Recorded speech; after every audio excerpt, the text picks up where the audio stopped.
sa ngayon, sa ating gobyerno, kayo sa EDCOM, Opo. nakikita nyo ba, nararamdaman nyo ba na may urgency na ngayon ang lehislatura Yes, halimbawa opo. o ang ating ang Pangulong Marcos sa isyung ito na ang mga binabanggit nyo na identified na bawat problema ay tinutugunan?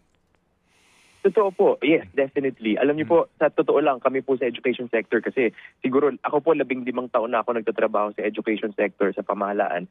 Iba po yung igting ng focus at yung talagang pagtulungan ngayon ng ehekutibo at ng lehislatura para maayos ang mga problemang ito. Kaya nga nakita po natin, the highest historical budget for education has been allotted this year.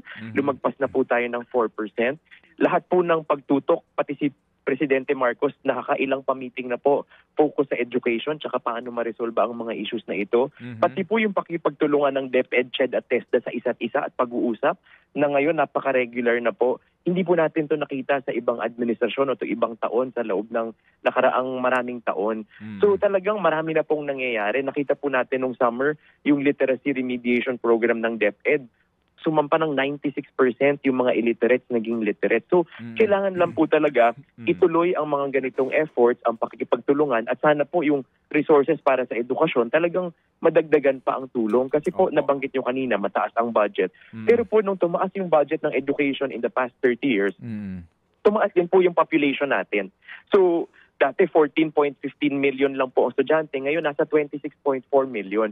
So yung pagtaas po natin, pag tinignan po natin at the student level, hindi pa rin po ganun kataas yun. In fact, dati po nasa 18,000 per student ang gastos po natin bilang bansa. Ngayon po, dahil sa mga pagtaas ng pondo ng DepEd, dahil sa suporta ng gobyerno at ng legislative branch at ng Pangulo, nasa 38,000 po na tayo, which is the highest ever. Malapit na po nating maabot ang amount na pinupondo ng Vietnam para sa kanilang education system na nasa 42 to 50,000. So malapit na po nating maabot yan, pero ngayon pa lang po yan nangyayari. Dapat po maipagpatuloy, dapat po makapagtulungan pa rin ang lahat. Sana po sa susunod na dekada pa. Maraming taon natin to sanang gawin. Pag nagawa po natin to ng tuluyan, mariresolve po natin itong illiteracy. Nakita po natin, kaya natin to eh.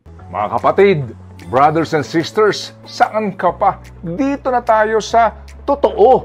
Dito na tayo sa True FM. Mga kapatid, mag-subscribe and follow po kayo sa social media accounts ng True Network PH. Yan po kami. Hanapin nyo lang True Network PH, Facebook, Instagram, YouTube, TikTok, and podcast. Mapa Apple or Spotify man yan, mahahanap nyo kami. Lahat ng mga napapanood at napapakinggan nyo po sa programa, nasa social media accounts namin yan. So, paano mga kapatid? See you sa social media!